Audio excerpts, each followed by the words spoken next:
আসসালামু আলাইকুম।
জন্য অপেক্ষা করবে।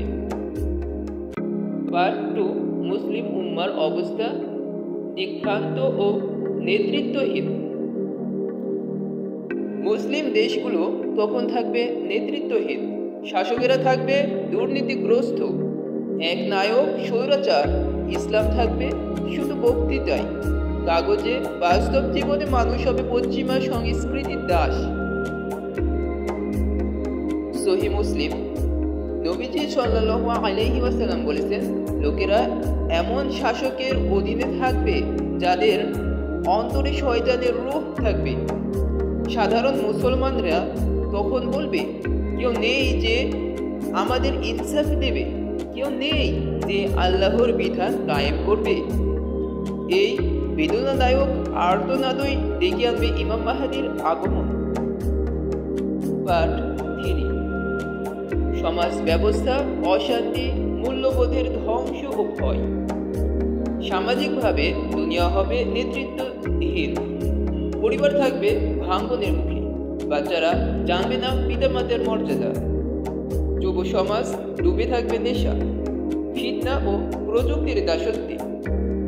সহিহ মুসলিম 145 নম্বর হাদিসে বলা হয়েছে, ইসলাম শুরু হয়েছিল একা এবং আবার একা হয়ে যাবে।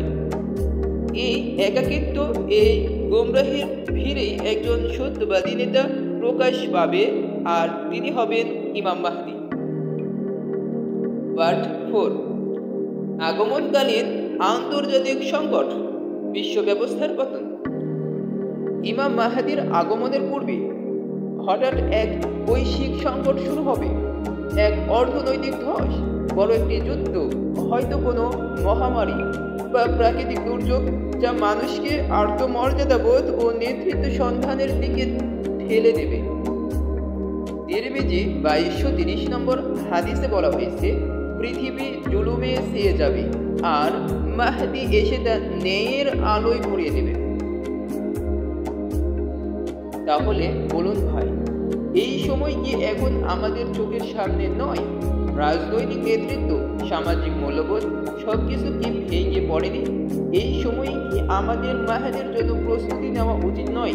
পরবর্তী পর্বে জানবেন দাজ্জালকে, সে কোথা থেকে আসবে, কিভাবে সে মানব জাতিকে ধোঁকায় ফেলবে, এক ভয়ঙ্কর শত্রুর পরিচয় যা জানা সকল মুসলমানের জন্য ফরজ।